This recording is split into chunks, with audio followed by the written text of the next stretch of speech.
get out and vote, to make sure they exercise their right to express themselves, whether it's in support of or in opposition to the policies of this administration, which is going to decimate. The policies are going to decimate communities and workforces around the country. There's another story out today from Pennsylvania farmers. I mentioned this yesterday in the last couple of weeks, that there are farmers struggling all over the country. Arkansas, there's one of the guys in charge of one of the groups where the farmers all collaborate and try to figure out a strategy and a path forward. He says that 1 in 3 farmers in Arkansas are vulnerable to claiming bankruptcy and folding. Now in Pennsylvania, a lot of the farmers are saying that they're in danger because their workforce cannot be replenished. And I don't know. How who could have seen that coming? What isn't it? And a lot of folks were very angry on our Facebook page. Please support the Patti Vasquez Show page. We do love having conversations with you, and we are actively working to block the people who just come in and crap all over our conversations, because I do think we need to look at that as more of a gathering, a group that we are trying to figure out what to do next. We, of course, highlight the stories. We do poke fun. We do share stories about what's going on. I also think we need to make sure that it's a space where we can talk about how we're going to organize, how we're going to encourage others to vote, and we really don't have the time or the need. This isn't a debate show. I've had people say that, I need to talk to everybody. No, I really don't. There's a market for this. There's an audience for our conversations, and if you don't like it, I don't care. What am I supposed to do? What do you want me to do? Am I supposed to say what you want? Well, then that wouldn't be creative, and that wouldn't be my voice. So goodbye. We're going to start blocking people who are just constantly in our comments being jerks and nasty and name calling. I don't have time nor the interest to see people calling us leftards, I guess is now today the word, and libtards, and denigrating not only Democrats and human beings, but also using the language of marginalization and treating people who are challenged in intellectual areas. My child has autism as a result of his genetics. And I don't have to tell folks, this using the tard word and all the different variations that you want to use it because you feel so good about it, using it with your full chest, doesn't make you special or interesting. And so we're done. And I also want to make sure that we're focusing on what is important to our families, to our communities, to workers. And that is talking about wages. It's talking about jobs. It's talking about healthcare, housing. And that's really what we need to focus on. So that's really what I want to make sure we're all aware of going forward. And I thank you for your interest in these conversations. Here's Jim in Chicago. Jim, what's on your mind, my friend? Hi, Patty. First of all, does Steve grimace a little when he edits your work? Does he ever grimace? Yeah.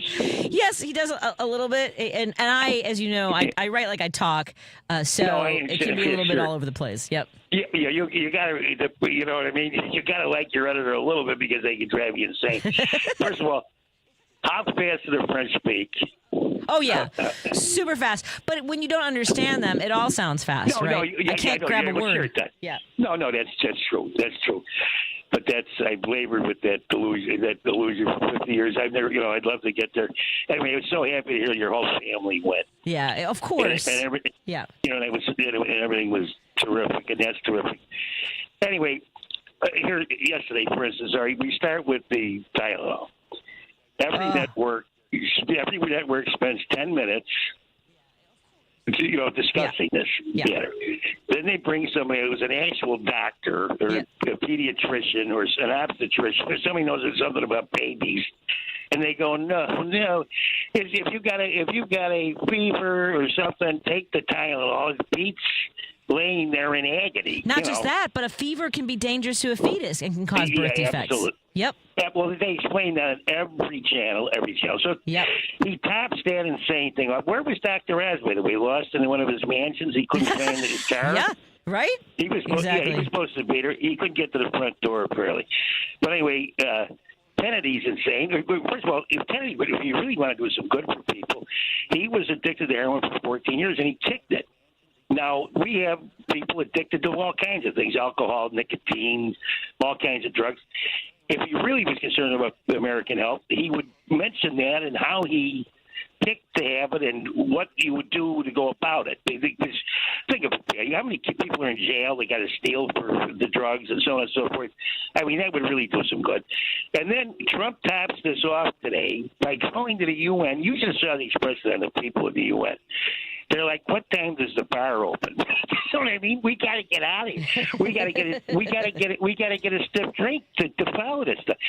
He first of all, Palestinians. He's all for the murder in Palestine. He's all in for that. He mentioned that. He goes, "Oh no, they deserve. They deserve to die. Let's face it. You know what I mean?" Yeah, he wants beach frost property there. He's already said that. Oh yep. yeah. Him and his son-in-law, and and I think there's some tech bros in on that too. They're probably a good place for technology. You get a lot of electricity out of that water there. But anyway, then he goes on to say that the European nations are, dirty, rotten holes that are taking in these immigrants. Well, I got news for him. Nobody can be an isolationist in this in 2025. Maybe you could do it in 1900, but as we progress into the centuries with the help of God, it doesn't end at all. I mean, we're going to have immigration forever. There's no question about it. So I mean, you've got to have some intelligent way to deal with it. I agree. Thank you, Jim. But he's talking to his base constantly, Patty. He doesn't care where he's at. No. Everything's to his base. He'd say that if he was on top of the Sears Tower, he'd be talking to his base. Anyway, thanks, Patty. Take care. Thanks, Jim.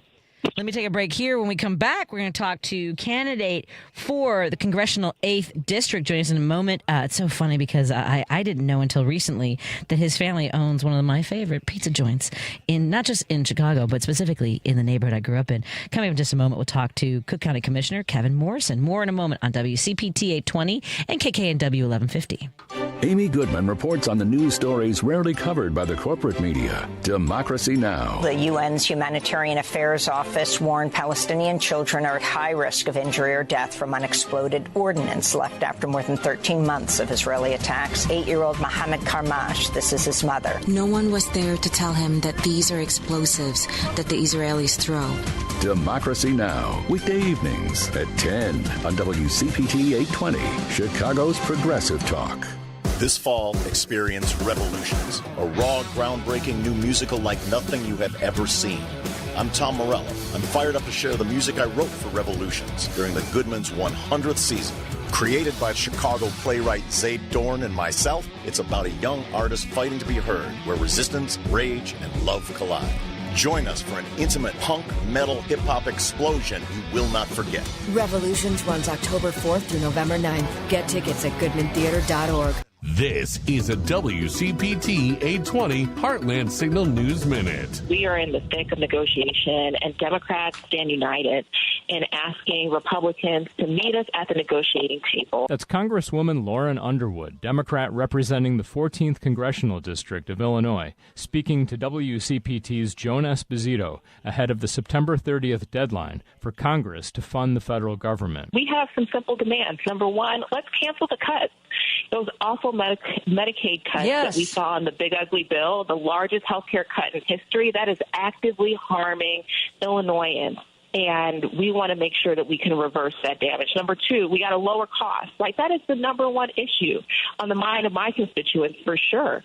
And, Donald Trump campaigned and said that would be his priority, that he would lower costs on day one. And we're still waiting. And then number three, we want to save our health care. For WCPT 820 and Heartland Signal, I'm Andy Miles. WCPT 820, Chicago's Progressive Talk, where facts matter. Welcome back to Driving It Home with Patti Vasquez. We have a veritable musical chairs going on for seats for elections all over the state of Illinois, and that includes the seat for the 8th Congressional District, and vying for that seat, which is being vacated by Raja Krishnamurthy, who is running for the Senate seat, being vacated by Dick Durbin, also running against Robin Kelly, and a bunch of other people like June Jump Shepard, Kevin Ryan, and Juliana Stratton. And so now running for Raja Krishnamurthy's seat is our friend, Cook County Commissioner Kevin Morrison. Hey, Commissioner, how are you doing today? Hey, Patty, I'm doing well. Thank you for having me. How are you? I'm very good. Okay, so I have a question because I only learned this like in the last few months, and I don't know how. Maybe I heard it before and it just fell out of my head. But your parents, your family, your Dino's Pizza over here on the Northwest Side? That is absolutely correct. Come on. It is not only a staple of Norwood Park area, but it is what inspired me to public service to begin with. I love this story. Tell folks, because, as somebody who has worked in the public spaces for over 30 years, I love that your experience of watching how they were treated has sort of affected you and driven you out into service. Tell us a little bit about that experience. Yeah, of course. So by the time I was born, my mom and my aunt had already taken over the restaurant. It was started by my grandparents. Honestly, some of my first memories were sitting up at one of the front booths, and every time a customer would come in and ask to speak to the owner, every time my mom would walk out, she would get the same exact response, and that was, "Excuse me, I asked to speak to the owner." And, growing up in an Italian household, strong women were the norm. And so I didn't understand really what I was seeing, but I credit it with opening my eyes at a young age to all the inequities that I was viewing all around me in my communities. And so at 10, I started telling my mom, when I grow up, I want to be a part of the change. I want to fix things and make the world better for everyone. What neighborhood did you grow up in? Did you grow up in Norwood? So I was born in Jefferson Park, and then when I was 10, we moved out to Elk Grove Village. Okay, I was going to say, because I grew up in Norwood. I grew up over on Northwest Highway where Niagara Restaurant used to be. I don't know if you're familiar with that old hot dog joint. But Dino's Pizza is such a big part of my life. And that, man, I'm going to tell you just real quick, that barbecue pizza with the bacon. Come on now. Anyway. Oh, yeah. Oh, my God. All the food there. There's Italian nothing food. bad you can get there. No, not at all. All right, so tell us about your path then. When you knew at 10 years old you wanted to be a part of change, what was that path that led you to where you are now as Cook County Commissioner? I would also credit the fact that my family's restaurant gives back to everyone. We do discounts for the local schools. We support all the local teams. I can't tell you how many customers who were dealing with healthcare bills. We would do fundraisers where the bulk of what came in that day went to go support them throughout their hard times. And so, I told my mom, I want to fix the world when I grow up. And it led me to DePaul University where, I started off as more of an environmental activist. I got involved helping progressive candidates who were doing the type of work that, I thought was so important. Helping getting them elected was something that I was interested in. And then in 2017, when I failed to find someone to run against my predecessor on the county board was the chairman of the Illinois Republican Party. He was the guy who gave Illinois delegates to Donald Trump. And when I failed to find someone to run, I stepped up. We beat him by 10,000 votes. We flipped the district blue for the first time in history. And I'm so proud of what we've accomplished in the last 7 years on the county board. And I'm ready to bring that fight to Washington. Outstanding. And so this is, such a bizarre, surreal moment in history. And what we need from the Democrats going forward in Congress is a vision of how we can repair the damage that has been done. Well, first we have to repair, and then we need to make sure not only that it doesn't happen again, but the Democrats are leading the charge for working families all across the country. Don't you think? 100%. And, that's a core part of my message. I think that if you work a full work week, you should be able to afford housing, healthy food for your family, a high-quality public education, the ability to afford and access healthcare and mental health resources. These should be the norms that we have here in 2025, and we're still fighting just to get to that bench line. Yeah. Yeah, I mean, I think that accountability is also going to be important to a lot of folks, too, don't you think? In the sense that what has been done to our country by the grifters, we have to find a way to prevent that again. Do you have a vision for that as well? Oh, 100%. I actually just got my law degree in December. I took the February bar and passed, and it was kind of serendipitous. On May 7th, when I was taking my third oath to the Constitution, was the same exact day Raja Krishnamurthy announced he was running for U.S. Senate, and I worked for Raja before running for the county board. So I saw it as a sign. I've been hearing from our voters that they feel like there's a void in Congress, that they don't have people or voices that are fighting for them, fighting for the working class, and I want to be part of that change. I want to make sure that our voters know that in the halls of Congress they have people fighting for them every single day. Yeah, I agree completely, because this is complete madness. And what are you hearing from constituents then? What are their priorities? Because for me, I think that the crisis of our generation is health care. Yeah, no, 100%. I mean, when we're talking to the activist crowd, they're talking about the fact that they feel like our Constitution is being put through the paper shredder. When I'm talking to regular families, it is affordability. It is the ability to afford housing, to afford healthy foods, to be able to make a living and get by. But we need a path toward universal health care. I actually just sent an email out about that today. That is one thing that I would fight for in Congress. But we need to make sure that we are seeing the middle class grow, not get swallowed up like we're seeing today. Yes. Yes. Go. 100%. Go, Commissioner. Go. No, you mentioned before in the last question, and I realized I didn't quite get to it. But what is my vision to fix the grift that we're seeing today? We need to win back the House. We need to win back the Senate and ultimately back the presidency. And then we need to make sure we are passing laws that make sure that all of these cracks that we've seen in our democracy that have been led by this president are fixed. We need to make sure that we are passing bills to address every single one of those loopholes. I agree. And I think that a lot of folks are clamoring for that because we're sort of in this stage of just continual shock, right? It's hearing a president say he hates us, saying that. It really is such a dark moment. And it's not a moment. It's just an entire sort of pattern that they have had. What do you see as a working relationship with, I guess, with Republicans, essentially members of the cult? And it's not words for you to use because you may have to work with them in D.C. But what do you see that sort of relationship? How would that work? You know, the one thing I would share is when I was first elected, most of my mayors and supervisors were quite conservative. A lot did not want to sit down and have meetings with me, and almost every single one of them endorsed me in my reelection campaign in 2022. And that is because the one thing that's unique about me is I don't burn bridges, I don't cause bad blood, and most importantly, I don't hold grudges. I actively try to find common ground with folks, find out where we agree and how we bring forward solutions, because in government, it is a game of addition. And not burning those bridges, having those relationships is crucial to getting policy through the finish line that help everyday residents of this country do better.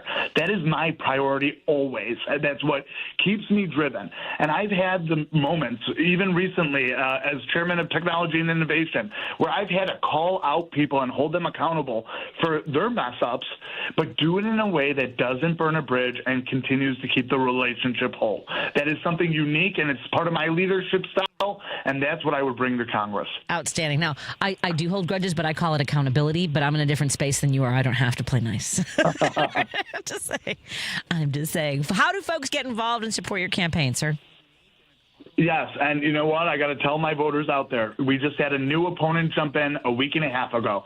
We're our fifth multimillionaire. We now have 3 candidates that are not even from the district. I grew up in Elk Grove Village in the heart of the 8th Congressional. This is where I have literally hit the streets and worked for the last 7 years as commissioner, but I've been an activist since 2009. Folks who go to kevinmorrisonforcongress.com to join our campaign, please follow our social media pages. But if you could chip in, we've got our big fundraising deadline on September 30th. That's just a week away. I could use your support. I can't self-fund my campaign. I'm not independently wealthy myself, but I don't think that this is a time where we should let another multimillionaire buy a seat. Fair enough. I love that, folks. If you feel that County Commissioner Kevin Morrison's message resonates with you, please go to his website and be involved. Find these races that are going to really make a difference in our lives. And for folks who don't remember, the primary is March 17th, so you're going to be voting on St. Patrick's Day. And essentially, a lot of times the primary is the election. In this case, we can't risk it. Please get involved. Thank you so much, Cook County Commissioner. We appreciate your time, and I would look forward to talking to you again. And hi to our friends at Dino's. Hey, can't wait to talk to you again, Patty. Thank you, everyone. And again, it's Kevin Morrison for Congress.com. I look forward to talking to you all soon. Take care. We'll take a break here, and we are going to have a lot of candidates. Again, we will talk to Cook County Commissioner Kevin Morrison in the days and weeks to come. I know a lot of our hosts have been talking to him and other candidates. And right now, we're going to turn to our friend Heidi Stevens, who is a columnist for the Chicago Tribune and does some great work making sure that voices are amplified. More after this on WCPT 820 and KKNW 1150. You're listening to WCPT 820. Here's the latest Chicago weather update. I'm meteorologist Ray Miller from the Weatherology Weather Center. Scattered showers and thunderstorms tonight with a low of 64 degrees and winds out of the northeast at 10 to 20 miles an hour. On Wednesday, we'll see scattered showers with a high of 69 degrees and northeast winds at 10 to 20.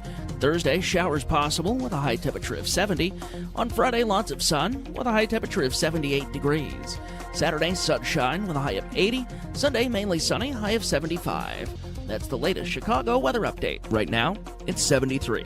This is Chicago's Progressive Talk, 820 AM, WCPT Willow Springs, and online at WCPT820.com, where facts matter.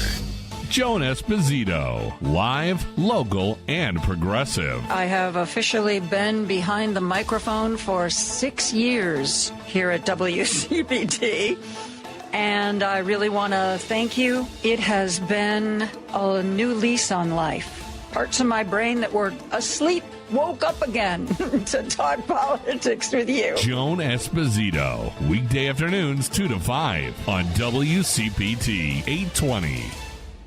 If you're looking to purchase a new home or refinance your existing home, you need to call Team Hochberg, your trusted local lender. Last year, Mitch, 50, railroad worker, income 100 G's a year, score 630, called to consolidate his debt with a cash-out refinance. Team Hochberg loan officer Johnny Hendrickson helped Mitch pay off his debt and save $800 a month. Johnny called Mitch for a 6-month post-closing checkup and informed him his credit score was now over 700. Then Johnny helped Mitch lower his rate, remove the PMI, and save him another $400 a month while covering all his closing costs. Let's review. Team Hochberg loan officer Johnny Hendrickson helped Mitch eliminate his debt, save $1,200 a month, and improve his scores over 100 points. Team Hochberg's helped thousands of radio listeners, but we can't help if you don't call 855-563-2843 or visit 56david.com. That's 855-563-2843 or visit that website you know you love, 56david.com. Lower.com, equal housing lender, NLS 1124061. This is WCPT 820, where facts matter. If you're listening to this station right now, you've definitely heard my voice before. Hi, I'm Hawk. And I'm Pete. And we're with Source Solar, your local source for solar. Source Solar is Chicagoland's premier solar installer, providing solutions for over 1,000 homeowners and business owners across Illinois and Iowa. With over a decade of industry experience and deep roots here in Chicago, we have the expertise to help your transition to clean, renewable, resilient energy. We can guarantee that we save you money day one without any out-of-pocket cost to you. This means you have an instant ROI, instant payback, and can save money to add to your bottom line day one. At Source Solar, we source everything as local as possible, meaning we always carry the Made in USA sticker. Find us online at www.source.solar. Stop in our office at 5710 North Northwest Highway or give us a call at 773-985-3992. And don't forget to ask for Hawk or Pete. You're listening to Driving It Home with Patti Vasquez. These are such important words. It's obscene that Americans are shot at schools and churches and synagogues and mosques and car repair shops and grocery stores and concerts and nightclubs and Super Bowl parades and July 4th parades and military bases and funeral homes. It's obscene that I could keep going. Those are the words of Heidi Stevens, who joins us on the line right now. Of course, columnist for the Chicago Tribune and does a lot of great work. We'll talk about her project to make sure that other voices are heard as well. Heidi, hi. How are you doing? Everything's great. Are you hydrating? Oh, so many questions. Okay, one at a time. Yes. How am I doing? Yes. as well as anybody's doing right now. Yeah. Am I hydrating? Yes. Excellent. How are you? I'm also hydrating. I'm good. I just got back from a fantastic trip. My family and I, we went to Paris, and then we went to Glasgow and Edinburgh. And in Edinburgh, we were in a restaurant where we struck up a conversation with a wonderful family.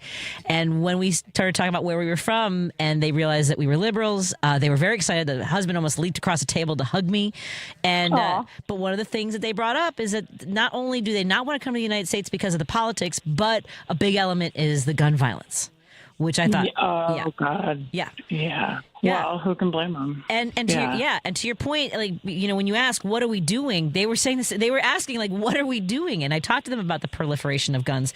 And so talk to us about this piece you wrote, because I do think that there was so much oxygen given to opinions about Charlie Kirk that, I think it does come down to the circumstances are, to me, more important or more relevant in this conversation. What are your thoughts? I think they are. Yeah. I mean, when you said, what are we doing? Like, of course, the first thing that wants to fly out of my mouth is nothing. We're doing nothing. Yes. But that's not actually true. I don't think our elected officials are doing much of anything, and certainly not enough. But there's so many organizations, grassroots organizations, survivors of gun violence, Moms Demand, you name it. There's so many phenomenal national, local, Chicago-based organizations that are really, really fighting the good fight. But unfortunately, all that labor doesn't seem to be moving the needle, because I don't know that we have people in Congress who are brave enough to take their suggestions and their lobbying and put it to any good use. I mean, the same day that Charlie Kirk was assassinated, there was a school shooting in Colorado. A 16-year-old student fired 20 rounds in a high school, and that was 2 weeks after the shooting in Minneapolis, where, a shooter stood outside and fired through the windows of a church and killed a 10 and 8-year-old. And those headlines come and go, and we sort of shake our head and feel a little sorrowful about it, and then I think feel a little resigned to it. And I can imagine why people in other countries just seem stunned by that. We have, I think our rate of gun deaths is 26 times higher than the average of other high income countries. It doesn't make any sense, and I feel like a broken record on the topic, but I also feel like I'm probably not going to shut up about the topic. And so when Charlie Kirk was killed by a gun, I just didn't see a lot of, certainly there's plenty of people weighing in on all angles of that story, as they should. It's got all kinds of reverberations. I didn't see a lot of talk about gun laws and the easy access to guns, and him being shot on the same day that, I just brought up another school shooting that happened that day, but I'm certain many, many other people were also shot in America that day. That's insane. It is. And that was something that the family in Scotland brought up to me, was when there was do you remember that mass shooting they had in 1996 at Dunblane? There was a massacre that killed, I think it was 14, was it, how many, it was this huge and horrifying, I think they killed 16 5- and 6-year-olds and their teacher. And that was when when the UK decided that they were going to basically turn in all their guns. They were able to push through legislation, and they have never looked back. And I think you and I both had that. We've talked about this before at Sandy Hook. We thought, well, surely now. I thought this is the turning point, and there was nothing. I did too. Yeah. Yeah, I did too. It's kind of stunning, and I don't want to be hopeless about it. I try not to get hopeless, because I think that is kind of the first step toward inaction. Yeah. And I don't think that this is a topic that there should be any less action on, right? Yeah. But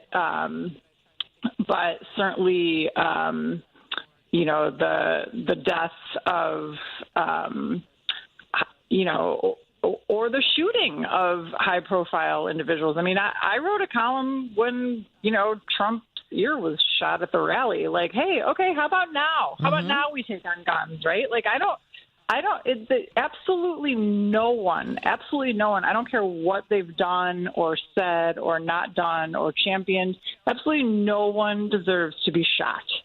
I don't even believe in the death penalty. Like, you're never going to see me defending, like, violence against anyone. And I don't know how we get both parties to align on this. Because it really shouldn't be partisan. It's one of those topics that's like, how is this partisan?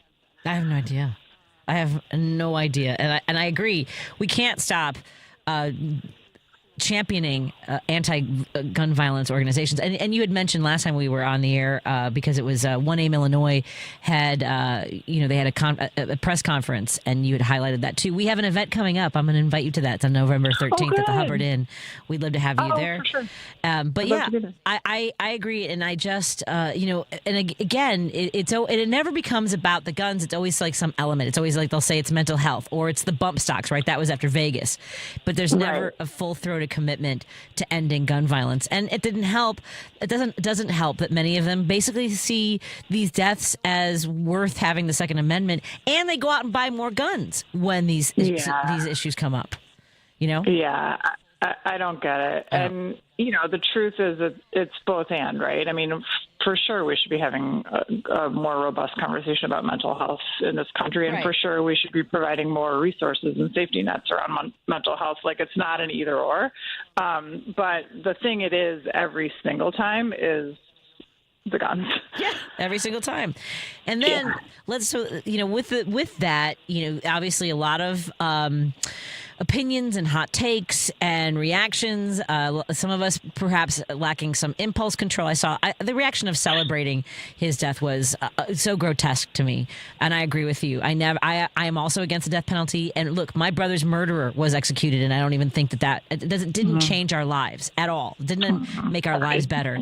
But no, I don't think that's. No, I appreciate that, but I agree with you on that. And when people bring it up, I'm like, you're talking to the wrong person. But the censorship of Jimmy, like the overreaction, then that everything, if it wasn't a celebration of Charlie Kirk, now it's an attack on him, and then people must be censored. And even though they don't like what Jimmy Kimmel, they've said they were going to come for him.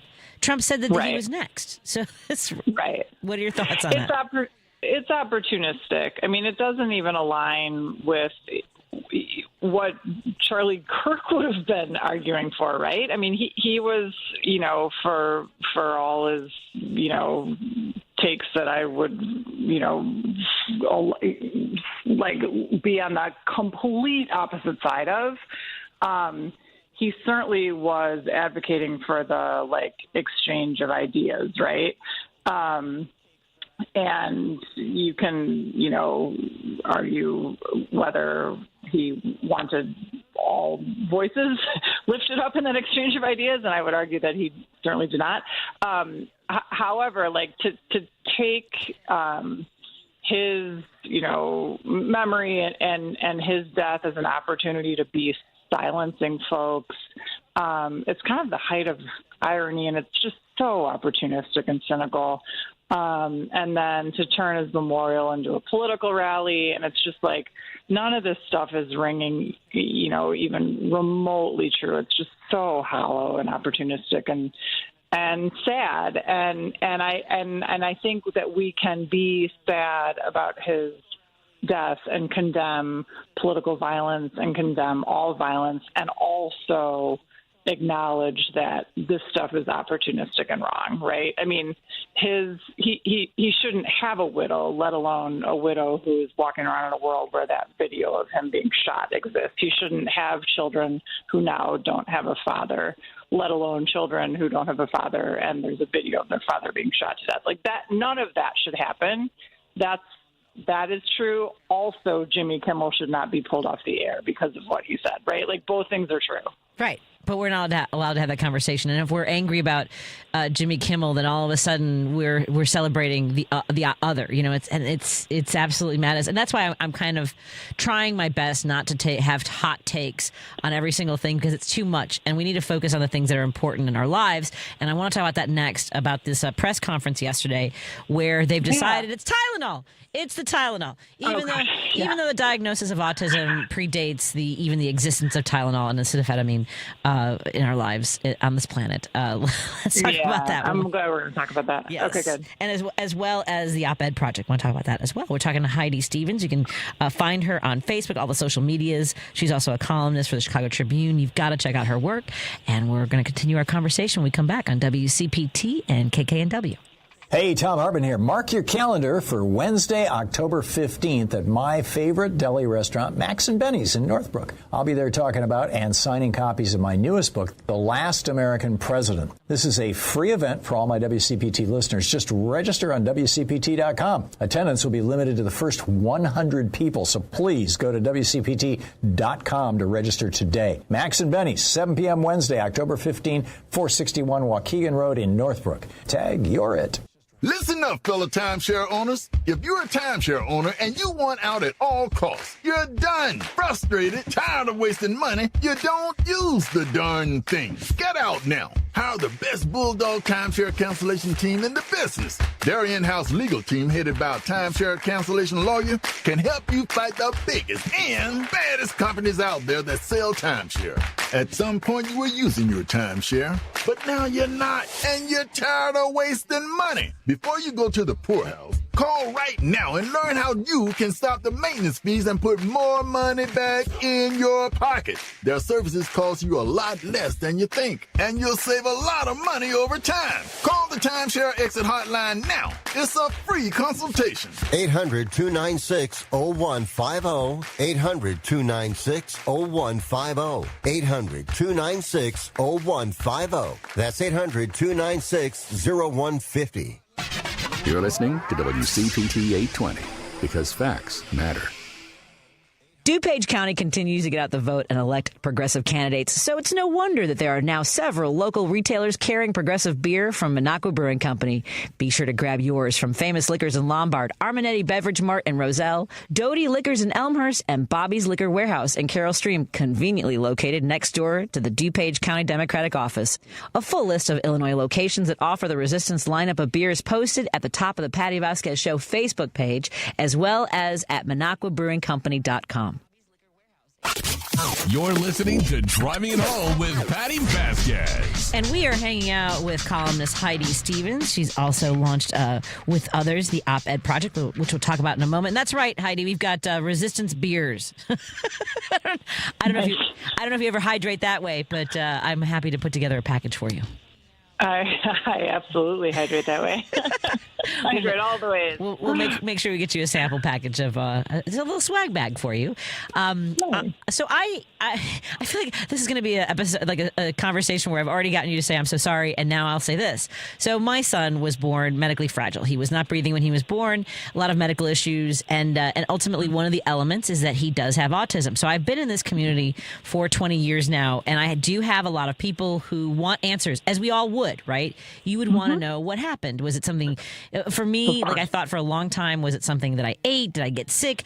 Did I cleaned up a broken light bulb? Was there mercury in there? Like all these things, right? And ultimately we found out he has a very rare genetic disorder. And so I feel like I almost place a privilege because I do still understand wanting to know. But this ain't it, Heidi. This correct. Oh my God! Correct. What? Well, it's not it. It sets such a dangerous precedent, and I'm choosing my words carefully because I think that we need to all choose our words more carefully in all the ways in this moment. But especially when it comes to public health right now, and. It sets a dangerous precedent to my mind, and I really want to hear more what you have to say than what I have to say. But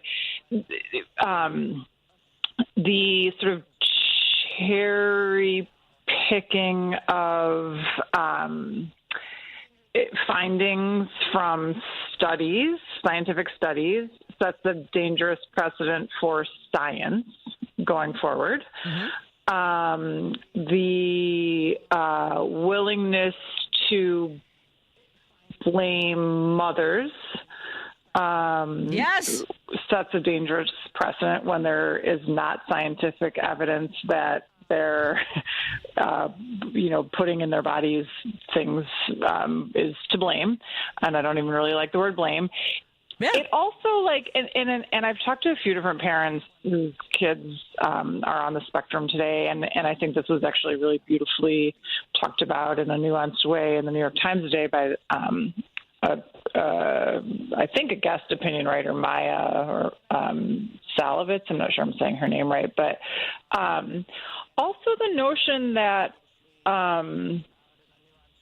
people who are autistic are sort of a problem to be eliminated rather than, a community of people to be celebrated and respected for their unique way of being in the world, which isn't to say that there aren't challenges. And of course, parents and people who have autism want answers and want life to be, less difficult and challenging in all the ways. But also sort of it bothers me, and I've heard from people who love people with autism or are people with autism who feel like, hey, how about not holding this up as sort of this, God, how do we get rid of this thing, even if it means wiping out vaccines and bringing back measles, because this is such a terrible badge to carry around, right? Yeah, I agree. And it's, it's funny. I come to this thought every once in a while. My mom had a friend, an older, they're both. Did I lose you? No, can you hear me? Oh, no. Can she not hear me? What happened? Heidi, can you hear me? Oh, no. Heidi can't hear me. Heidi, can you hear me? That's a weird song to be singing. Yeah, she's so patiently waiting. Oh, no. Can we drop her and call her back? Does that work? All right, let me put this out there.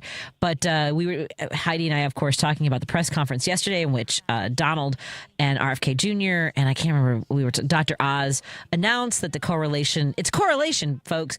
Correlation is not causation. You can say that, there were pregnant women who took Tylenol and later discovered that their kids were on the spectrum and things like that. It's not causation. And first of all, the diagnosis for autism predates the existence of and the creation of Tylenol. And, there's a great book out there called Not Even Wrong. Heidi, I'm talking about what we were just discussing and this announcement that it was Tylenol. We could hear you. It was so weird. And you're so good. Because going on and on to nothing. We heard everything. She yammered on Heidi, can you hear me now? Because we heard everything. Yeah. It was just you couldn't hear me. And so I was oh, she can't hear me. I was just saying that we mentioned, or I mentioned that Tylenol was created after autism, the first diagnosis of autism. And there's a great book I read when my son Declan was very little called Not Even Wrong. And this guy who was kind of going back and looking at neurodivergent people, going back as I think like the 1700s. And then there's speculation about other people throughout history who might have had autism. But at any rate, it is to your point about sort of the mother blaming and also scaring people. And I, do not use our children as a fear tactic. Like, oh, if you take Tylenol, your kid is going to end up like Patty's, or what. And I actually my mom had a friend at a senior center who she had an adult son, and she said she used to worry about him not having kids until she saw Declan. And she said, I'm glad he didn't have kids because what if they had ended up like Declan? Like, that's the kind of mentality that's out there. Like, how dare you basically say, yes, say that like someone like my child shouldn't exist. And there are people that are like that out there. And that's what you're talking about, is like basically wanting to eliminate a population and say, well, they'd be better off not existing. And I always, did you ever see the Wolves, the Wolf of Wall Street, the Leonardo DiCaprio? Yeah. There's a scene in there that I absolutely hate. And I can't remember the actor's name. Do you know what I'm talking about, Lady B? He says that he basically uses the R word and says that we should just let them wander off in the forest because they'd be happier that way. I mean, like, that's the mentality that people have. So that's how. Yeah, go ahead. Sorry. No, you go. No, I just, I wonder what contributions to the world we wouldn't have right now, right? If we had gone around eliminating people who were neurodivergent, from the beginning, and I say that with such an asterisk of course, people want answers, and people want their children's lives to be. They want their children to flourish, and they don't want extra challenges freighted onto their kids, and people who have autism don't want extra challenges freighted onto them. And of course, I really, really want to be careful how I'm talking about this. But the way we shouldn't talk about it is like, this is, such a terrible, awful thing for, someone to have that we should eliminate it at all costs. We should eliminate their existence at all costs. There's so much more nuance in this topic, and certainly coming up with some spurious link between, a drug that wasn't even, as to your point, invented when the first autism diagnosis, cropped up is just so wrongheaded and dangerous. Yeah, I agree. I agree completely. I do want to, first of all, before I forget, a listener texted and wanted to know if I took advantage of the Wiener Circle offering free hot dogs because of the Bears win. Did you have a chance to get a Wiener Circle hot dog? I did not. I did not. I mean, I just absolutely love that Caleb Williams showed up for it. But I didn't make it to Wiener Circle today. I'm sorry, I didn't either. Before we go, tell us about the OpEd Project and the work that you're doing.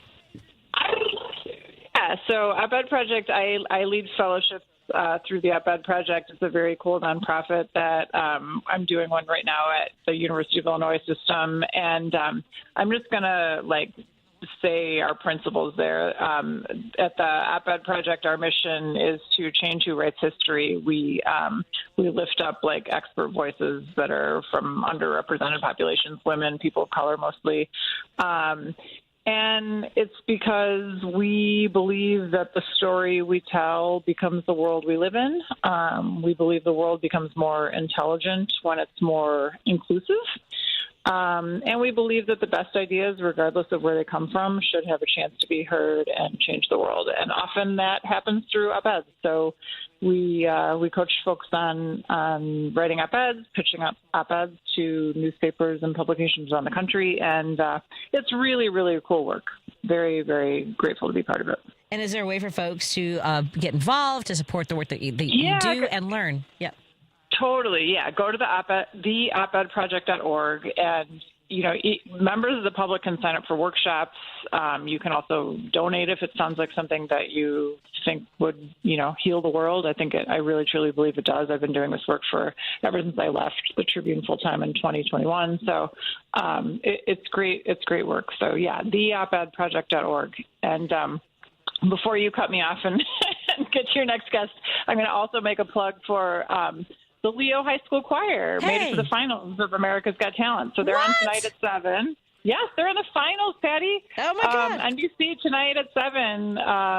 This little all-boys high school in Auburn Gresham, they are on a national stage. They made it to the finals, so that's tonight. And I think their first, when they first performed, when they made it to the first round, they did an original song. So I'm excited, I believe. Yeah. Yeah, so I'm excited to see them as well. The last couple were covers. I don't know what they're doing tonight, but I'm excited to watch. So, yeah, that's tonight, starting at 7. Thank you for the reminder. I appreciate that. Thank you so much, Heidi. Look forward to catching up with you again. Everyone follow Heidi Stevens. She, of course, is a writer, director of external affairs, TMW Center, fellowship coach at the OpEd Project, and a regular guest on our show. Great to catch up with you, Heidi. Have a great night. You too. Cheers. Thank you. Let's take a break here and continue our conversation when we come back on WCPT 820 Heartland Signal, KKNW 1150. And the phone lines are open, 773-763-9278. Give us a call. We'd love to hear from you.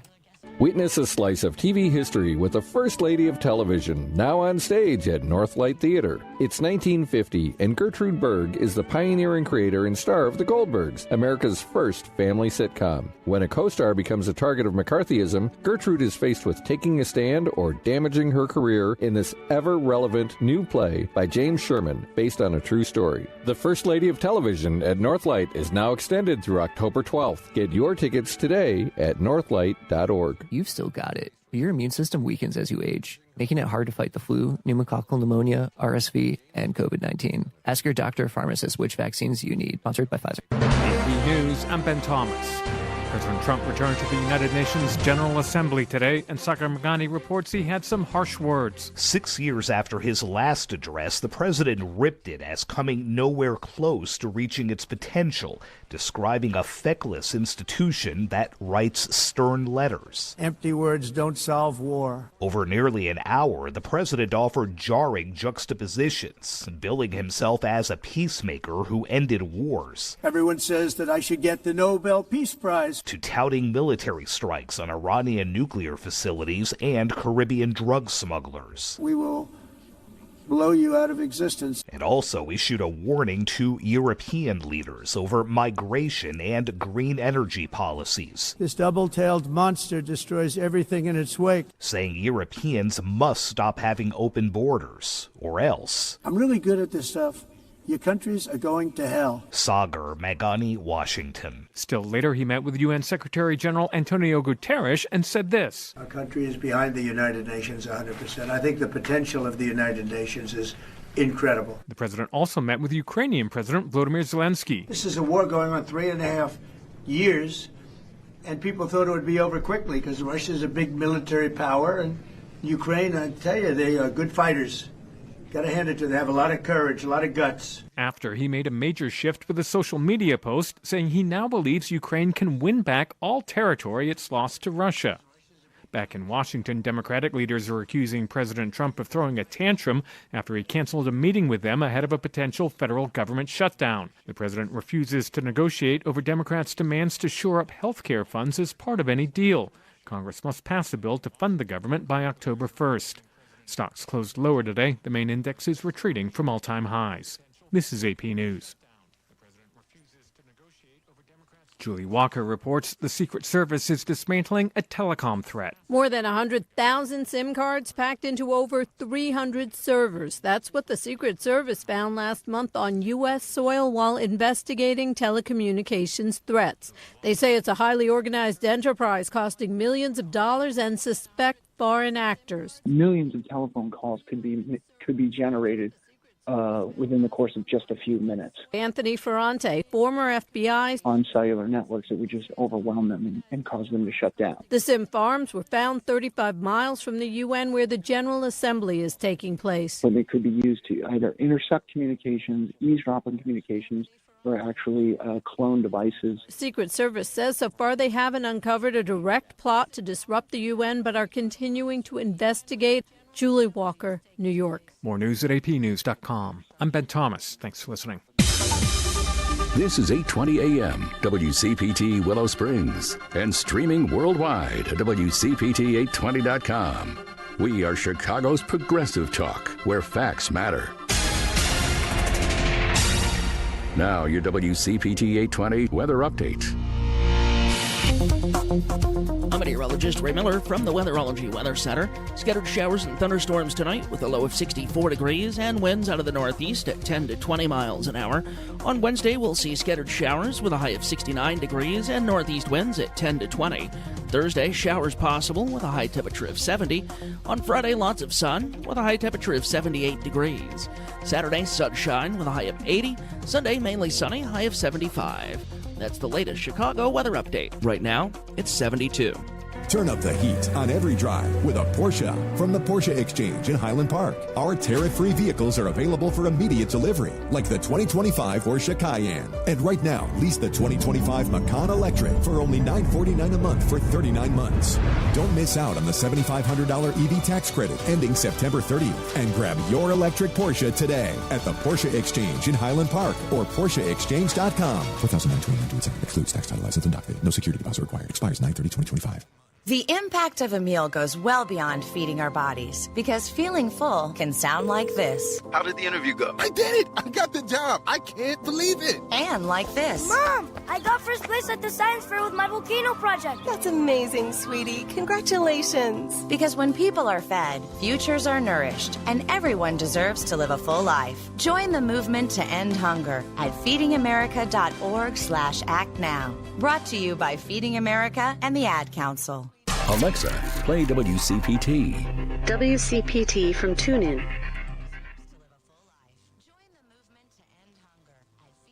Get home with Patti Vasquez, Patti Vasquez. From global conflicts to greenhouse gases, the folks refusing to wear masks says, and politicians getting caught grabbing asses says, she's driving it home with Patti Vasquez.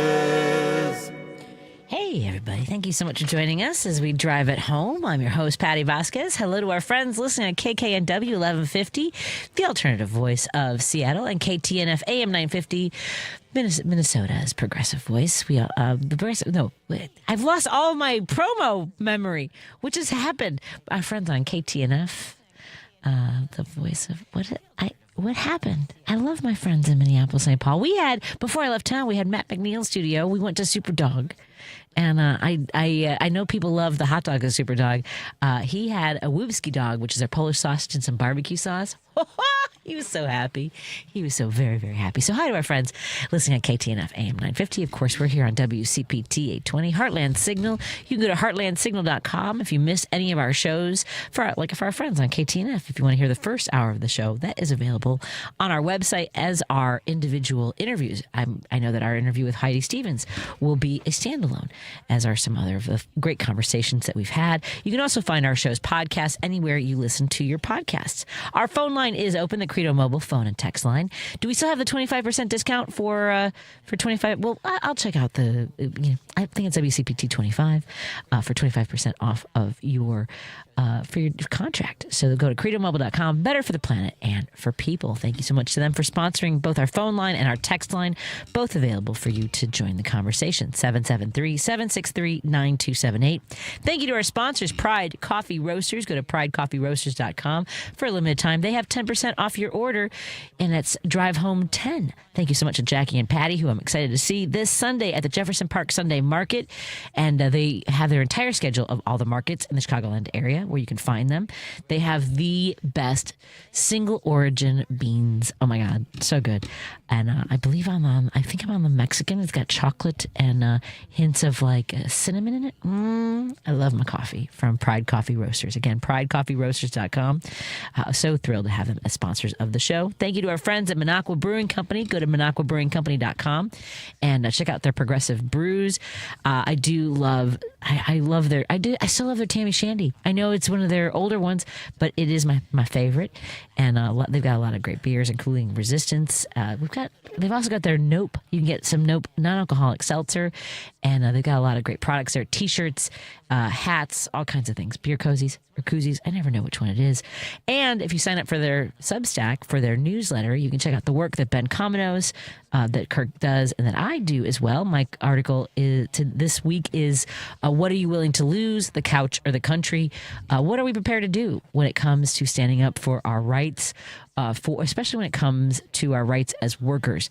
Because those benefits that we enjoy today, whether it is the 40-hour work week, labor laws determining, especially for children, they're peeling those back in a lot of the states around the country. So what are we willing to lose when those folks were willing to put their lives on the line? Are we willing to get off the couch? We're willing to fight with our neighbors over a parking spot, but we won't push back and fight with our government when it comes to taking our rights away. So that's available on Substack. Please sign up for that. And we'll be broadcasting our first podcast with Up North, Minocqua Brewing Company's podcast. That's tomorrow at 6 o'clock. And that will also be available wherever you check out your podcast, especially on, I think it's only on Substack, as a matter of fact. We also want to thank our friends at Kids Above All. Go to Kids Above All and support the work that they do to help children live happy, healthy, safe lives. And Source Solar. Go to source.solar, make an appointment. Maybe it's time for you to get solar panels on your house or business, and join the thousands of other customers who are so happy they did so. You can talk to Peter Sorellis, and we'll have Warren and Peter in studio soon to talk about how things are going, because there are some incentives that expire this year for residents, and next year the incentives for businesses will also expire. So please look into getting solar panels on your house or business. Let's get to our phone calls. Paul is calling from Seattle. Paul, good to hear from you. How you doing, my friend? Oh, Patty, it's just, I don't know what's, I think, I don't even know what to call the guy, Robert Kennedy. I know. And I thought it was vaccines, and now it's Tylenol. Right. Or maybe it's both. Is it both, or what is it? Yeah. It's because for so long, for years, including on the show that he had on this station, he was talking about the trimerisol. He was responsible for the deaths of children in Samoa because he was telling them that there was a link, and so people stopped vaccinating, and their rates dropped significantly, and then kids started dying. And I don't know how this isn't something that isn't hung around his neck when it comes to the responsibility and the lies and the misinformation. Hello? They're warning about Tylenol. Either? Yes. Okay. They warn people not to take too much because Tylenol is in all cold medicines. And actually, it is the second most common emergency room drug overdose because people, they drink their cough medicine and then they load up on Tylenol capsules. But this is not what we're talking about here in this case. So let me point something out here. Charlie Kirk's meme was, "Prove me wrong." As if you can't prove my proposition wrong, then it must be right. Exactly. Which is completely false logic. In other words, if you're going to say that Tylenol causes autism, the main thing is not whether you're right or you're wrong. It's whether or not your theory or your proposition is testable. Can we test this? And that's what they believe out. What astonishes me is that this community college dropout draws crowds full of university students. I guess the kids these days are not really thinking like they used to. But then he makes that kind of proposition, and then he talks in that, I don't want to say shout you down way, but he talks in that same blustery, insistent way that Caroline Levitt talks the same way, right? And she did. I saw Charlie Kirk debating a guy from Cambridge University, and he was just wait a minute. And that's the same way Caroline Levitt behaved on Colbert when she got thrown off the show. And if you do this super confident, I am right and there are no exceptions, then somehow people take to this. But it's false. I could make thousands of propositions that are that you can't prove wrong, that might be clearly false. And then there's propositions such as the existence of God. It's untestable. Right. So whether you want to say that there's evidence, you can say, oh, well, the Bible's evidence. The Gospels are evidence. It's evidence of something, but it's an untestable proposition, which is why no one can prove, though they have for centuries tried to prove the existence of God. They can't because there's no testable proposition. And so this is what they do, and they come up with all this junk and pushing it.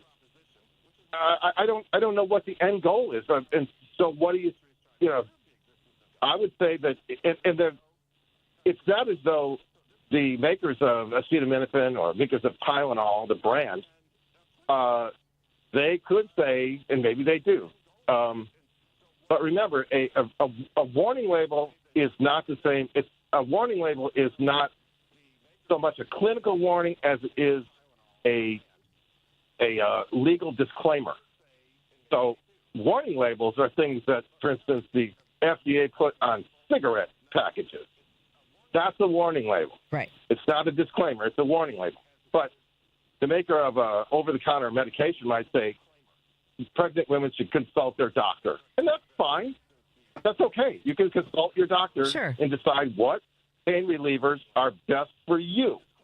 But to come out with an untestable, which it is, and for the biggest reason is the correlation.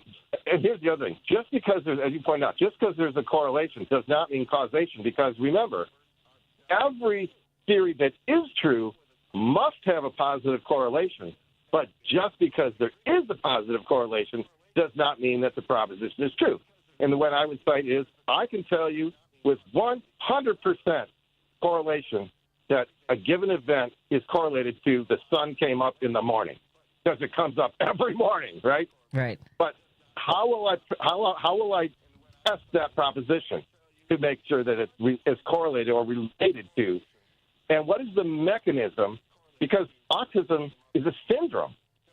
Right. It's not all autistic people are the same. So what is the mechanism by which either vaccine or Tylenol causes autism? And they don't say that. That's why you can't test this craziness that they are always putting forward. And it's always with this full-chested, yes, it is, and you can't prove me wrong. Yeah. Right? Well, back to your point about what Charlie Kirk, his whole mantra, his events were "prove me wrong," it implies that he's open to to have his mind changed. Right, and that's what you're talking about with Trump. They've already made up their minds, and doesn't matter. We can scream, and this is where I'm coming to when the folks on Facebook who are in my feed with all this nonsense. It's like they accuse me of not wanting to have a conversation or a debate, and look, I am as immovable in many ways. So why? You're not who I want to talk to. I don't want to have these conversations. I don't want to prove you wrong, and I'm not interested in your lies you want to throw at me to sort of dissuade me from my opinion, right? Right, and that's exactly it, is that they try to insist that they're right because I'm open to debate. Right. They're really not open to debate. They're not. No, they're not open to it. This is a tactic, a technique, but they're not open to debate because, again, they're not following any. And here's the thing. In order to have a debate, we first have to agree on some premise. Like, for instance, to agree on the concepts of point, line, plane, right angle, parallel, before you can prove any of the 423 theorems of plane geometry. But we can disagree because there are types of geometry, such as hyperbolic geometry, that don't agree on, for instance, the proposition that 2 points define a unique line. That's not true in hyperbolic geometry. So if we don't agree on a proposition, then there's no winning a debate. There's no getting there. Yeah. And that's how when I see someone post something on my Facebook wall, if I go to their page and I see that they're like, January 6th was a Patriots Day, I'm like, we're done. I'm not. There's no point here. I'm not gonna have a conversation. Thank you so much for calling, Paul. I appreciate it. Good hearing from you. And I will talk to you again soon. Let's take a break here, folks, and continue our conversations. The phone line and text lines are open 773-763-9278. That's 773-763-9278. Our Credo Mobile phone and text line.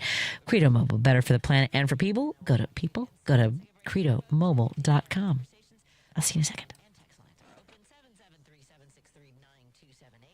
A Better Life with Dr. Sanjay Gupta. Social prescriptions are something that I've been reading a lot about lately. They are kind of exactly what they sound like. Prescriptions from a doctor to do something social with other people, usually involving movement, nature, art, service. These prescriptions aren't meant to take anything away from actual prescriptions for medication, for example. They are meant to be additive.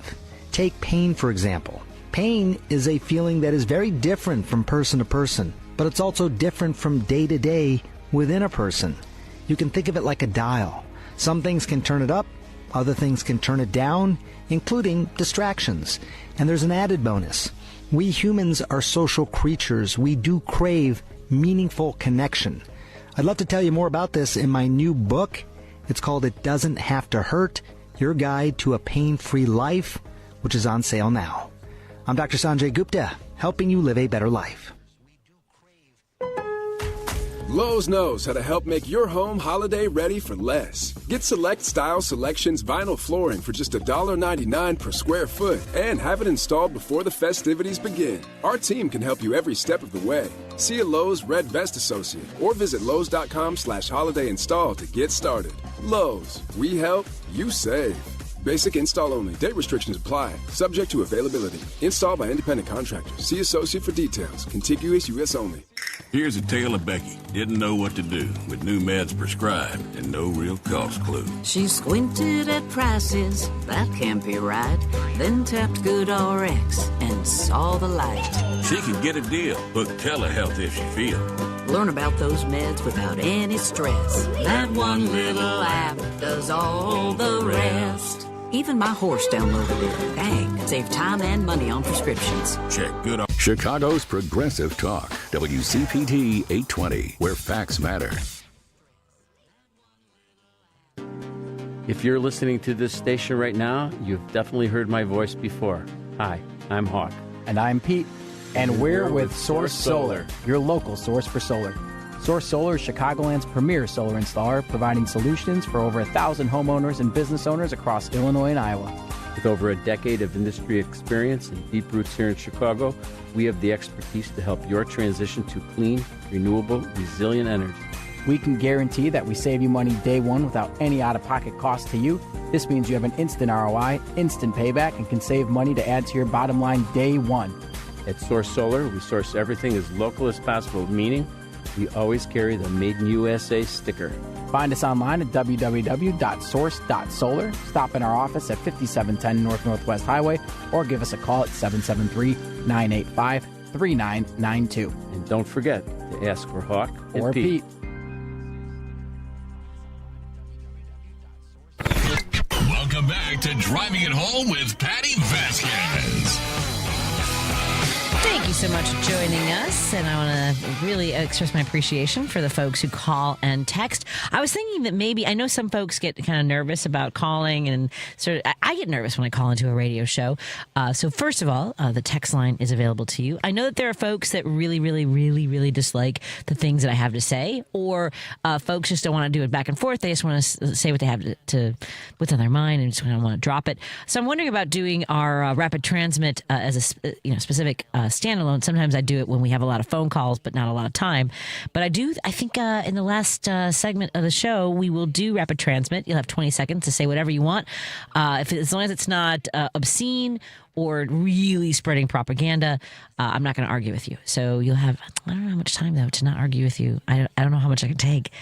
We'll start at 20 seconds and see how it goes. So if you want to, or just whatever you want to get off your chest. It could even be about your in-laws. It doesn't have to be about politics. If you want to get something off your chest, something about how, I don't know, the soft serve ice cream machine's always done at McDonald's. I've never had that problem because I don't eat the ice cream there. I like other ice cream. At any rate, let's do rapid transmit because, I haven't done this in a while. Just get whatever you want off your chest. The way people drive in traffic, the weather. You want to get something off your chest? Give us a call at 773-763-9278. Not right now, but we'll do rapid transmit coming up at 6:45. We'll do it like this. It'll sound like that. Welcome when you hear that, to Rapid Transmit. When you hear that, it'll be time to give us a call and say whatever you want for 20 seconds. And as long as it's not obscene and really obviously a lie, or if it is, then I'll address it. Let's get to our phone calls because John's calling back. He was on the line with us. I couldn't get to his phone call. I'm not going to rapid transmit you. John, what's on your mind, my friend? Hi, Patty. Nice to hear you again. Thank you. I don't know about you, but I mean, do you feel like jumping out of your skin? Do you feel like anxiety or pressure? I mean, I don't know about you, but this is an insanity time. I don't know how anybody can take this. I will say this. Being out of the country for 8-9 days helped me a lot, especially in this particular time in history in this country where the assassination of a very public and prominent figure in the Republican Party and white Christian nationalists was really taking hold. And I did not watch the reboot of what they were, the rally, whatever. By the way, I think it's important that folks note that neither Charlie Kirk's father or sister or other family members were prominent at that event. So that was all weird.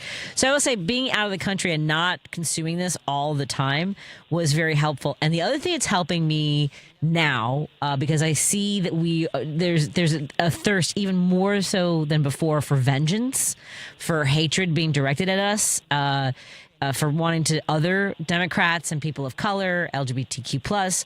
I am focusing on the things that we should be highlighting, which is what is important to Americans: healthcare, housing, yes, food affordability. And I know that's part of what you wanted to talk about as well. Yes, absolutely. And just to your point, what I do to try to alleviate the anxiety is I'm on Goose Watch 2025. I'm out here at Wolf Lake, and these geese are all over the place, and I help them. Okay. I help them cross the street. They all want to cross Calumet Avenue, and so I run out there. I've got a bicycle. I'll go a quarter mile down, and I'll stop traffic and get them across the street. Otherwise, they get mowed down by people. So I have saved many a goose this summer. I've done it for the last 3 months, and it's been kind of crazy. But I love this. That's fantastic. Yeah, I do it before work and after work. It's my routine. Are there any trends in the goose movements that you've noticed, that you've learned about, like weather or about the geese themselves? Is something that you can share with us? Yes. Well, one thing is I would hoot and holler at them like a cowboy, like you, and wave my hat, try to scare them to fly off the road. But now you got to come up with a scream. If you scream real loud, I don't want to do it because it scares the hell out of them, and they start flying. So the hooting and hollering wasn't working. I came up with the scream, and they fly like you wouldn't believe. Like, who is this guy? He's nuts, and let's fly out of here. So that works. Awesome. But, no, the reason for the call is a couple things. One, that image of that ice center and Broadview, my God. What kind of Nazi bastards, pardon my English, are we dealing with? Did you see the guy knock down that young woman protester? Just pushed her down. Yeah. Yeah. To me, it's like, look, if you say you are representing the United States and you are a duly appointed representative, you are not. This shows you what kind of brutes and barbarians these people are. You can arrest somebody, like I've seen Greta Thunberg arrested many times in Europe, and they just kind of like pick her up, strap her hands and carry her to the bus, and then they put all the protesters in there and they cart them off to jail. But you don't have to knock people on the ground like a barbarian. I tell you what, that guy's going to get his. You come down to Hammond, dude, if you're listening. I got one for you. He really seemed to, like, I don't know if you saw, so you're talking about the woman that was in the skirt sitting cross-legged in front of the car trying to block them, and then he picked her up and threw her. That's what I'm talking about. Yeah, and then, I don't know if you saw, like, she sat down again, and so he put her in a chokehold. Before he threw her, he pointed his weapon at her face. Right, because they have these pepper pellets that they're shooting into the crowds. Yeah, he pointed his weapon at her face, and now you use the word Nazi, and I know that we're being told by John Fetterman and other people that we need to tone down the rhetoric, and to a point I understand, but the definition of a Nazi is a person with extreme racist or authoritarian views. So tell us how we're wrong, and that this is not an authoritarian action. Absolutely. I was so disturbed by that. I had to turn the TV off. I could not watch that. It's so horrifying. Yeah. I think it is. It's uncivilized. Well, and that's what these people are. Yeah, they tossed two women. They also tossed congressional candidate Kat Abgazala, and I apologize, Kat, but she was also tossed. She's a little slight girl of a woman. He tossed her like she was just a bag of trash on her ass. Yeah. And unbelievable. Yeah, it's horrifying, and it was interesting that I know that they're roughing up some of the men as well, but yeah, and now there's a periphery fence that's supposed to be sort of to separate the protesters from the compound. They're dragging some of the protesters into the facility. There have been people who have been disappeared from jobs. There were roofers who they took their ladders so they couldn't come down, right, in order to sort of trap them. In Boston, there was a father of a child with autism, 5-year-old girl. They basically were using the child to ambush him, to get him to come outside holding the child. And so all of this is absolutely madness. And then now the farmers who all voted for this, like in Pennsylvania, are saying they don't have enough people on their workforce because there isn't enough of a supply. I don't know why. Because they were told it would just be the criminals, the people who are here illegally. And we are now learning that's not the case. They don't care. Exactly. They can go by the way someone sounds and the way they look. And so what different people on my timeline telling me, well, as long as it's the illegals. Well, how are they differentiating? How are they determining that if they don't have a warrant? Well, it's subjective. Yeah. There's no due process. They're just grabbing people that whoever the person is, whichever the ICE agent is, it's up to him. He can do whatever the hell he wants. Terrible. Yeah. But one last thing, Patty. I just wanted to say, I witnessed when we had President Johnson in the 60s, he came up with the Great Society. And I watched when a lot of the housing projects were built in Chicago. There was a need. He passed it through Congress. He got housing. This weekend, I haven't been on north side of Chicago for a long time. Been a few years. And I drove on the inner drive all the way up north to the end of Lakeshore Drive up there by like Hollywood and Irving Park and all that up there, all on like Marine Drive and inner Lakeshore Drive. I couldn't believe the homeless tents that I saw. I mean, literally there's homeless encampments for like 5 or 6 miles. And the thing I'm getting at is, my point is, we as Democrats should address the issue. That is, in my opinion, this is unacceptable. We should find housing for these people. It's going to be January and February. It's going to be 5 below zero, and these people are going to be living on the streets on Lakeshore Drive. Are you kidding me? Yep. Come on. Yeah. And the Democratic Party's got to step up and deal with issues like this. The rate of homelessness in Chicago, or people living in shelters or other locations, has increased threefold since 2023. And this is a lot of it. Part of it has to do with people becoming extremely short on cash during the pandemic, and now as prices rise, and you have all these these huge hedge fund investors or other corporations that are buying up apartments and just land grabbing and driving up the costs. And so, yes, something needs to be done. And I know that places like Finland and Japan, Finland in particular, has a program called Housing First, where they don't, a lot of places are like, well, you have to get cleaned up. You have to, go into addiction services, mental health services. They're like, first put a roof over your head, because when you're not worried about survival, you can start solving problems. Thank you. I'll let you go, Patty. Thank you very much. I appreciate your time. Have a good evening. Appreciate you. Take care, my friend. Let's come back to our phone calls. We've got another. Oh, I do want to talk about Cuba. I don't know if we're talking about Cuba for 2 different reasons, I think, Dave. More after this on WCPT 820, Heartland Signal, KKNW 1150, and KTNF AM 950. The number is 773-763-9278. That's a Credo mobile phone and text line. You're listening to WCPT 820. Here's the latest Chicago weather update. I'm meteorologist Ray Miller from the Weatherology Weather Center. Scattered showers and thunderstorms tonight with a low of 64 degrees and winds out of the northeast at 10 to 20 miles an hour. On Wednesday, we'll see scattered showers with a high of 69 degrees and northeast winds at 10 to 20. Thursday, showers possible with a high temperature of 70. On Friday, lots of sun with a high temperature of 78 degrees. Saturday, sunshine with a high of 80. Sunday, mainly sunny, high of 75. That's the latest Chicago weather update. Right now, it's 72. This is Chicago's Progressive Talk, 820 AM, WCPT Willow Springs, and online at WCPT820.com, where facts matter. Every day, 70,000 puppies or kittens are born in the U.S. Cute, right? Well, what's not cute is that half of all litters are accidents. And when a kitten has a litter of oopsies and a puppy has a litter of uh-ohs, pretty soon you have thousands and thousands of OMGs. And that leads to millions of pets being killed in shelters each year. But if 80% of people with pets say they believe in spaying and neutering, then what gives? Turns out that those sweet little fuzzballs can get pregnant sooner than you think. A lot sooner. But here's the good news. You can stop the accident before it happens. You just have to remember one number, 4, as in 4 months. When you bring home Maggie or Ruby or Puddles or Clyde, get them fixed at 4 months old. It can be old enough to get pregnant, and it's definitely young enough to make a difference. Prevent more. Fix at month 4. Visit fixat4.com for more information. Brought to you by Best Friends Animal Society. Every day, we go about our lives driven by routine, our vision clouded by the very normalcy we take for granted. Countless victims of human trafficking walk among us, invisible. It's time to open our eyes.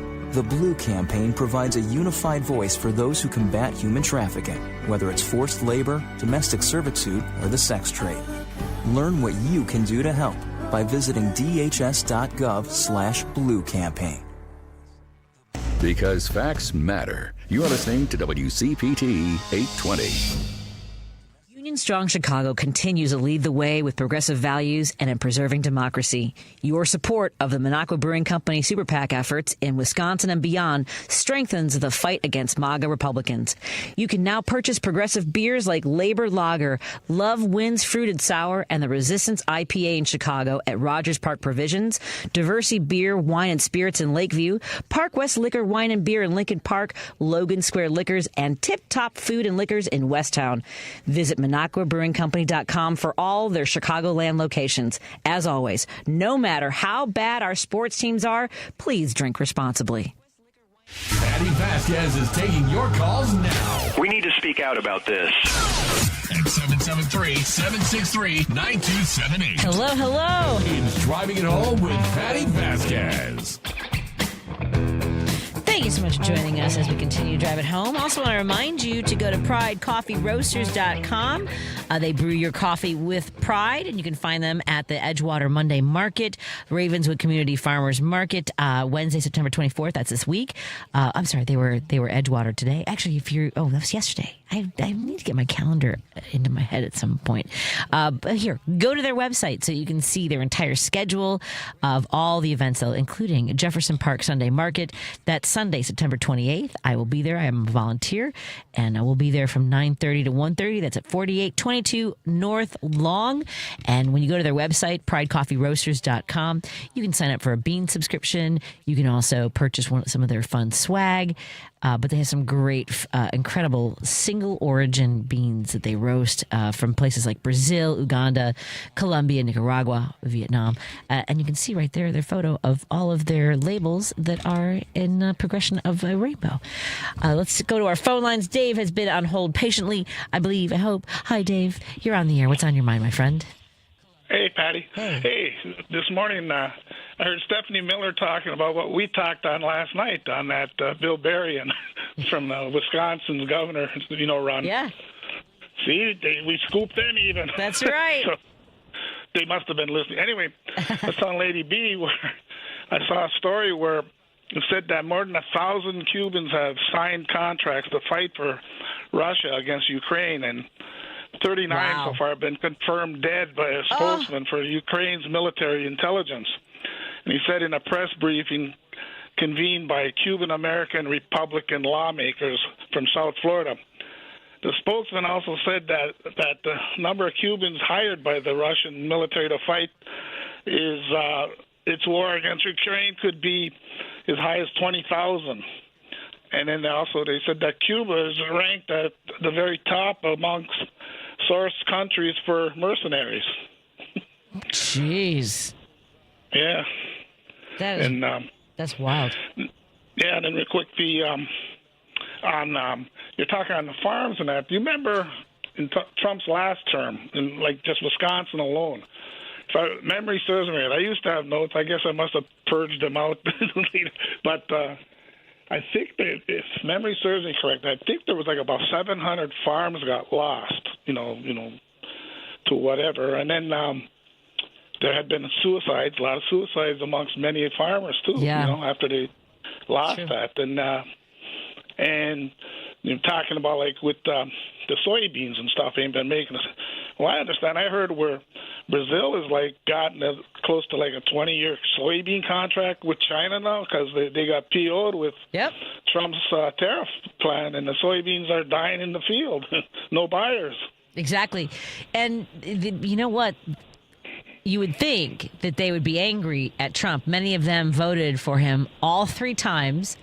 And even though they had to be bailed out during his last administration, they still voted for this. And he said he ran on imposing tariffs on China, knew that he would set off a trade war, I guess counting on the bailout, which they are now not necessarily coming through with because they're they tried saying, we can use the tariffs, right, the money we get from the tariffs to send to the farmers who not only are being starved out of their businesses because China's not making orders, but also shutting down U.S. aid, which was a source of revenue for a lot of farmers all over the country because they were providing the food and for SNAP benefits. So they voted for this, and they still believe in him. They still believe when he said, there's going to be a little bit of pain, but it's all going to work out for you in the end. And it doesn't matter because some of them are simply not going to make it through this crisis. It's a fact. Right. As Tom Hanks said in Forrest Gump, you can't fix stupid. It is. Well, and speaking of wildly dumb, I don't know if I could feel. I can't really feel any pity for him. I know, but I agree, and yet it's going to hurt all of us because a lot of these rural communities are going to collapse It's going to affect their local economies, their access to health care, and essentially, they want us to bail them out, meaning the blue states. We're already a donor state because they are welfare states. Apparently, they don't believe in socialism unless it helps them. Exactly. But so I just thought I'd share that about them the last time, and then also the milk. The prices of milk was up back then. Like what they were getting per pound for the milk. Yeah. Back in the first term. So I don't know. Well, listen, let me clear off so you can get somebody else through. But anyway, I thought I'd share those tidbits with you. Appreciate it. Thank you so much, Dave. Have a good one. Talk to you later. Actually, Dave reminded me of a story that I saw. I didn't watch the entire press conference. Lady B, did you watch any of it? Listen to? No.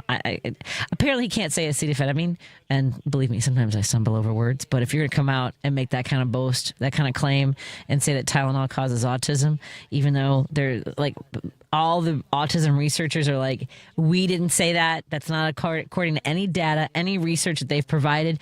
If anything, look, if you want to come out and make a proclamation about autism and say, you know what, it would really help. It would really help if you said we wanted to make the lives of people with autism better by whether it's environmental issues, because like I know Declan has respiratory issues. He doesn't know to like clear his chest or blow his nose. Like it backs up for him. So if we had better environmental policies, that would improve his life. Services, because here's the thing, we know that the earlier we're able to get services for our kids, the more they're able to reach their potential, whatever that might be.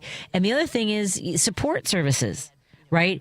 And the culture, you guys, in France and in the UK, on all of the elevators, they have a symbol that says give priority. And it has, I think in France, it was like a stroller, a wheelchair, a cane. And then they would have symbols for like not every disability is visible. And so it's part of their culture. You learn that growing up, so people make way. And I always felt bad because they were so apologetic when they felt that they were like crossing our path and getting in the way of the wheelchair. And the fact that they even recognize us, people make way on the elevators. If they see that someone's waiting, they move along. We were at the Louvre. And there were some people that would, use the elevators when they didn't necessarily have to. But if they saw us, they would give us priority to go first. The buses were amazing. Just really the public transportation in general. But so this idea that it's Tylenol, first of all, is really dangerous because Tylenol is the safest pain medication that women can take during pregnancy. And if you have a high fever that's not treated, can cause birth defects. Tylenol is not proven to do that. High dangerous fevers are. The other thing is now Trump is saying during that press conference, apparently he also said because Cubans don't have enough money to buy Tylenol, there is no autism in Cuba or in Amish communities. I mean, like, what a bonkers thing to even go on about, folks. And for folks who were like, well, there wasn't a lot of autism when I was a kid. You know what? There were people with autism. There were. You didn't. I now know there was a kid in my class. We weren't aware, and we didn't have the diagnostics. We didn't have the programs. It was always there. There have always been people on the spectrum. It isn't more. It's more. We're more aware of it. We are addressing it. We are helping people. Well, at least we were. Now we want to do everything we can to make sure that families aren't supported. That we're a problem. That our families are a problem to be gotten rid of. And that's the thing that strikes me when it comes to these conversations. It's absolutely bonkers is the only way, and dumb. It's just really dumb. And experts say, look, Tylenol is not proven, first of all. And the other thing is there's a wide array of things. There's genetics, there's environment, there's complications during pregnancy. I don't know where to begin with any of these. Anyway, this guy, Donald, apparently went off script during his press conference. He made a bunch of rambling, stupid comments about autism, about vaccines. He said, I think I can say there are certain groups of people that don't take any vaccines or don't take any pills that have no autism. But then he looked around to see, he looked back apparently at Kennedy and at whoever else was behind him to see if, like, is that right? Like, just off the cuff saying they don't have any there are leaders around the world in the last 24 hours who are basically having to go out there and making headlines saying, don't listen to anything this guy says. And I don't think you have to tell Europeans or anybody else in the world not to pay attention to Trump. I think they're already on that boat. Hi. Let's take a break here. And do you have to leave, Jim? Hi, Jim Maddie. Let's take a break here. I do like the way that looks. I don't know what we're doing, but it looks so intense. I look very. Is that what's happening on Facebook? I feel like I'm on a fisheye or something. Hi, everybody. Let's take a break here, and we'll continue our conversation when we come back. 773-763-9278. I think we'll do rapid transmit. You'll have 20 seconds to say whatever you want. It can't be obscene, and I won't argue with you. 20 seconds. 773-763-9278 for a little of this. Welcome to Rapid Transmit. That'll be fun, I think, if you want to call and do that. You know that you can listen to Chicago's Progressive Talk on WCPT AM 820. Stream us live at WCPT820.com and on the TuneIn Radio app. Or you can ask Alexa, Siri, or Google to play WCPT from TuneIn. But now you have another option. We're simulcasting our programming overnight. 8 p.m. to 6 a.m. on WSBC AM 1240 for a clearer reception in and around the city. Chicago's Progressive Talk, WCPT 820. And now overnights on WSBC 1240 AM, where facts matter. This is WCPT telling you how you can shop blue. If you have children, they are always going to be your special bundle of joy. And if they're a newborn baby, you want to make sure what's best for them. So here are the best baby product companies that support the Democratic Party. Procter & Gamble. Now, Procter & Gamble owns Luvs, Pampers, and All Good. In 2024, Procter & Gamble gave $599,000 to the Democratic Party, 61% of their donations. Procter & Gamble supports the Democratic Party. Kirkland Diapers. Now, Kirkland Diapers are owned by First Quality. And First Quality does not give to politics, but their employees do. And their employees lean slightly to the left, as $50,000 are donated to Democrats in 2024. This has been WCPT telling you how you can shop blue.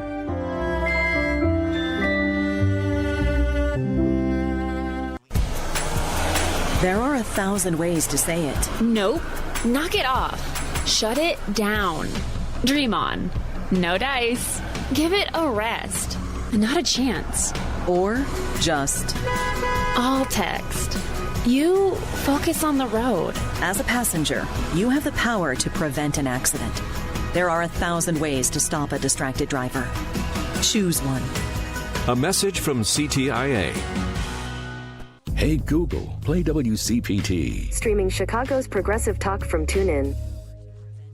Patti Vasquez is taking your calls now. We need to speak out about this. At 773-763-9278. Hello. It's Driving It Home with Patti Vasquez. Hello. It's so weird to say hello after I said hello. Thank you so much for joining us as we wind down here on Driving It Home with me. And I want to thank everybody who has sent some very kind words about my being back. Again, want to thank all of our fill-in hosts who were behind the mic last week. Elliot Serrano, Paul Shavari.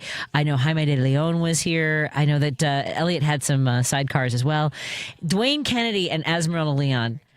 That was my husband's idea. I wanted to take credit for it. We were at the cathedral, the Notre Dame Cathedral, and I was trying to figure out because Dwayne, I'd thrown some names at Dwayne, and none of the was Alicia Molina and Soli Santos and Gwen LaRocca. None of them could do it. And then I told Steve those names. He's like, Esmeralda. Because I was going with comedians, right? Because of the circles that Dwayne and I run in. Ez is one of the most brilliant and funny people that I know. So I'm so glad that I paired her up with another brilliant and funny person that I know, Dwayne Kennedy. And thank you, everybody, for filling in last week and taking over the show.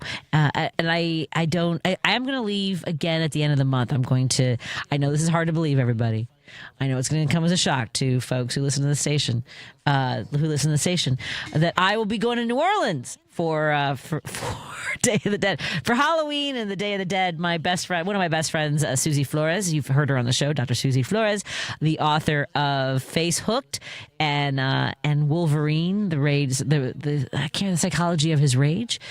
She does a lot of the conferences and stuff. So she is getting married on the Day of the Dead, and I still haven't found anything to wear. I don't know what to wear, Lady B.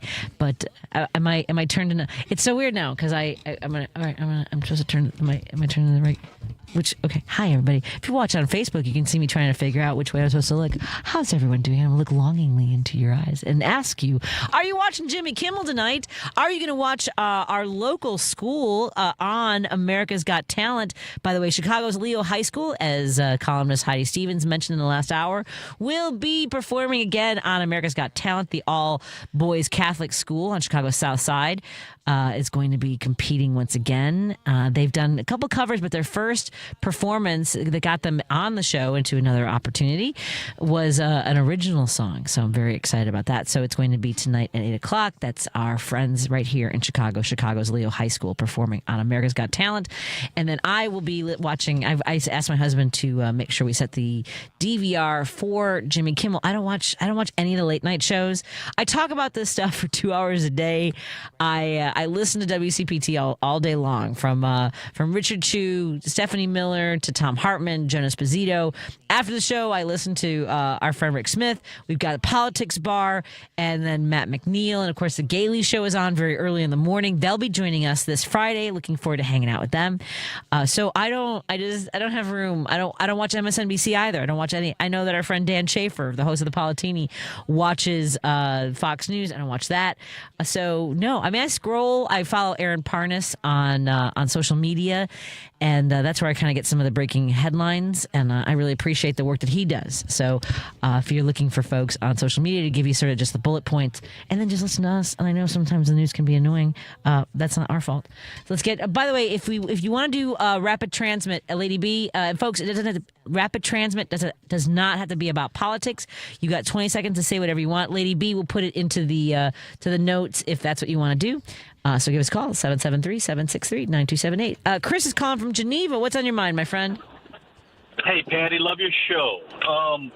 So if I'm not mistaken, Johnson & Johnson owns Tylenol. Johnson & Johnson, the last election cycle, donated heavily to the Democratic Party. And if I'm also not mistaken, they're going to be peddling Dr. Oz's ownership in a medicine that is supposed to possibly cure autism. I think Trump mentioned it yesterday during his little press debacle, whatever it was called. So.